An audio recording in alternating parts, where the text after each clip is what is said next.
अधिकार पार्टी के राष्ट्रीय अध्यक्ष व पूर्व सांसद पप्पू यादव ने उत्तरी मंदिरी स्थित आवास पर गुरुवार को प्रेस वार्ता का आयोजन किया। मीडिया से बातचीत के दौरान पप्पू यादव ने बिजली को लेकर कटिहार के वरसोई में हुए गोलीकांड की सीआईडी जांच की मांग की है। मीडिया से बातचीत करते हुए वरसोई गोलीकांड में 40 जनप्रतिनिधियों पर केस किया गया है। इन सभी को जानबूझकर फंसाया जा रहा है। हमारी मांग है कि सरकार जनप्रतिनिधियों से सभी मुकदमे को वापस ले और इलाके में समुचित बिजली की व्यवस्था करे। साथ ही उन्होंने कहा कि वरसोई कांड में एसडीओ और उसके बॉडीगार्ड की भूमिका की भी जांच हो। करें। चलिए भाई, नमस्कार आप सबको। हमारे ये बारसोई मुखिया संघ के अध्यक्ष हैं, ये भी हमारे मुखिया जी हैं, इधर भी मुखिया जी हैं बारसोई, इधर भी जिला पार्षद है। जहां गोली कांड हुई थी, जनता अपने अधिकार के लिए जब निकलता है, आज के डेट में बिहार में सबसे बड़ा प्रॉब्लम है बिजली का बिल। बिजली नहीं जले तब भी 500 रुपया आ जाना है सबके घर में। एसी नहीं चले तब भी 3300, 3400, 3800 का बिल हो जाना है। बिजली के वोल्टेज में पंखा चले कि ना चले, मोबाइल चार्ज हो या ना हो, तब भी बिल आ जाना है। बिजली मात्र 3 घंटे ही 4 घंटे मिले, पूरा का पूरा कटौती हो जाए तब भी बिल आ जाना है। और 1 महीना जब बिल हम चुपचाप रहे, 1 महीने के बाद 24,000 रुपया बिल थमा दो, 35,000 का बिल थमा दो। चाहे वो गरीब हो, चाहे वर्किंग क्लास हो, चाहे मिडिल क्लास हो, चाहे लोअर मिडिल क्लास हो, बस जाओ। इंजीनियर रावण हो चुके हैं, इंजीनियर और एग्जीक्यूटिव इंजीनियर। वसूली के मामले में एक माइनिंग अफसर जो ज़बरदस्ती ट्रैक्टर ट्रक को मट्टी जो मेरे बाप का होता है उसमें भी वो 35,000 40,000 का ट्रैक्टर हमारा किसान का, उसको थाने में बंद करके 40,000 ले लेता है। उससे बुरी हालत बिजली की है। जाता है, मीटर में कुछ आया नहीं आया, मीटर को काट के लेके चला जाता है। अब वो कौन मीटर जोड़ता है, कहाँ से मीटर लाता है, और 25,000 का बिल थमा करके चला जाता है। या तो बिल जमा कीजिए, नहीं तो केस होगा, या नहीं तो कर्ज लेकर के आप मर जाइए, लेकिन बिल चाहिए।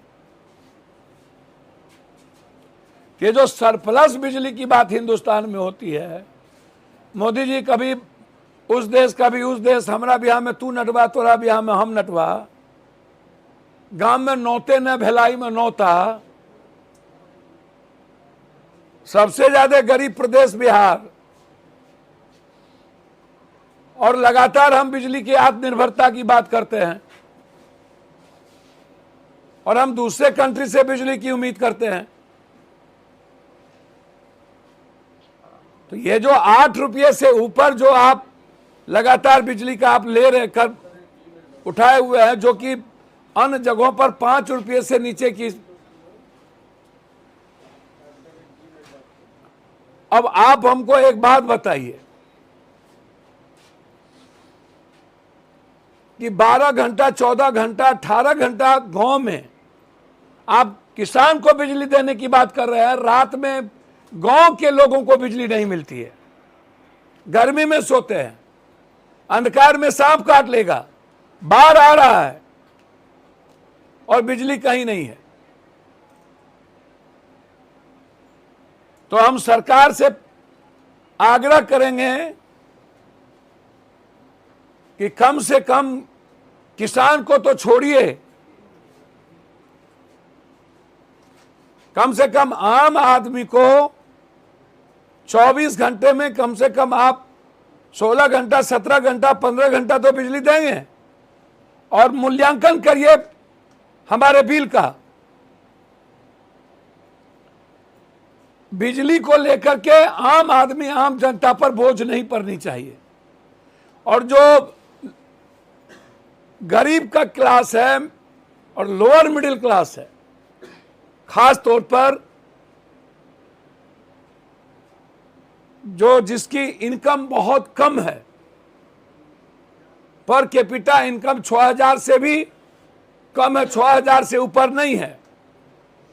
किसी भी कीमत पर बिजली का बिल 6,000 रुपया, और जिसको अनाज चावल देकर के हम जिंदा रखे हुए हैं उसको बिजली का बिल नहीं, बोझ नहीं पड़ना चाहिए किसी भी कीमत पर। इसीलिए बारसोई में हमारे सारे मुखिया जी, जिला परिषद, सब लोग 20 दिनों से आम जनता के सवाल को लेकर के लड़ाई लड़ रहे थे कि हमें बिजली दो, कटौती ना हो। अच्छा, जहां स्मार्ट मीटर है वहां तो और आतंक का मतलब, बिजली का मतलब, स्मार्ट मीटर का मतलब आतंक। आतंक भोचर भराए और पता चला कि हमारे कूपन में भोचर था 3350 का, 3400 का, अब बचा मात्र 300। फिर से आप भोचर भराओ। तो स्मार्ट मीटर आतंक मीटर है। और ये इंजीनियर, एसडीओ और एग्जीक्यूटिव इंजीनियर, ये गिद्ध दृष्टि है, रावण। इसको सरकार को रेवेन्यू देने के लिए ये जनता को खत्म कर रही है कि हम केन प्रकार टारगेट जो बिजली का रेवेन्यू का है उसको मार के जनता को, हमको सरकार को बिजली टारगेट करके पूरा करना, वो सबसे ज्यादा। चूंकि एक बात इसको समझिए, और ये समझना बहुत जरूरी है, फैक्ट्री वाले से एग्जीक्यूटिव इंजीनियर, बिजली के इंजीनियर पैसे लेकर के उसको नहीं काटते हैं, बड़े घर को नहीं काटता है, क्योंकि उससे उसका सेटिंग है। नेताओं के घर को नहीं काटता है, फैक्ट्री से पैसा लेकर के उसको सरप्लस बिजली देता है। और गांव में किसान को, लोअर क्लास को, मिडिल क्लास को, वर्किंग क्लास को के लिए ये रावण बन चुका है। पूरी जांच चाहते हैं हम, जहां छोटी बड़ी उद्योग है वहां पर ये पैसा लेकर के उसको सरप्लस बिजली देता है, हमारे फीडर का बिजली काट के शहर को बिजली रखता है। तो इसीलिए सारे मुखिया संघ के अध्यक्ष से लेकर सब पर केस कर दिया गया, सबको डराया जा रहा है, धमकाया जा रहा है। परसों कटिहार की जनता ने गोलीकांड, सोनू शाह,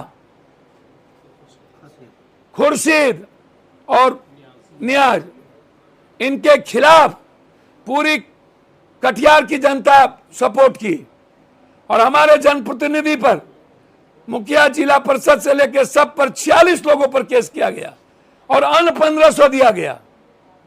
इसलिए बिजली के सवाल पर 12 तारीख को हम पूरी जांच चाहते हैं सरकार से कि आप सीआईडी जांच करा दें, न्यायिक जांच करा दें कि एसडीओ और डीएसपी की भूमिका क्या है। एसडीओ के बॉडीगार्ड ने गोली चलाया, एसडीओ के बॉडीगार्ड, हम दोनों की भूमिका की जांच चाहते हैं। और वहां कौन कौन पदाधिकारी जमीन खरीद के मकान बना रहे हैं उसकी भी जांच चाहते हैं। और जिन आम आदमी को, गरीबों को, जनप्रतिनिधि को केस में फंसाया है उसकी सीआईडी की इंक्वायरी चाहते हैं। और बिहार में 3 चीज, जो गरीबी रेखा के नीचे है उस पर बिजली का बिल ना लिया जाए, जो पर कैपिटा इनकम 6,000 है उससे बिजली का बिल ना लिया जाए, और जिसको 5 किलो 10 किलो अनाज दिया जाता है उसको बिजली का बिल ना लिया जाए। इंजीनियर और एग्जीक्यूटिव जिस तरीके से आतंक फैलाए हुए हैं, आम और मिडिल क्लास को केस करते हैं, उसको रोका जाए। स्मार्ट मीटर को आतंक न बनाया जाए, और जो कटौती हो रही है वो 2 घंटा 1 घंटा से ज्यादा कटौती ना हो। इसीलिए हम लोगों ने निर्णय लिया है, किसी भी कीमत पर 12 तारीख को बारसोई में जन आक्रोश सभा, उसके बाद गवर्नर हाउस मार्च, उसके बाद किशनगंज से बारसोई, कटिहार, पूर्णिया, अररिया, पहला फेज में सुपौल, सहरसा, मधेपुरा, कोसी सीमांचल में बिजली के फ्रीडम के लिए आम आदमी को बिजली आर्थिक बोझ ना दिया जाए, इसके लिए पदयात्रा हम लोगों की शुरुआत होगी। पहला फेज होगा सीमांचल और कोसी, दूसरा फेज होगा मिथिलांचल, तीसरा होगा मगध, इस तरह चौथा होगा अंग देश। इस तरह बिजली के मुद्दों पर हम लोग का यह निर्णय हुआ है कि जो राइट हम मांगते हैं उस पर हमको गोली चलाते हैं, मारते हैं और मेरे जनप्रतिनिधि को के अधिकार से वंचित करते हैं। इसके लिए आर पार की लड़ाई हम लोगों ने निर्णय लिया है शुरुआत करने।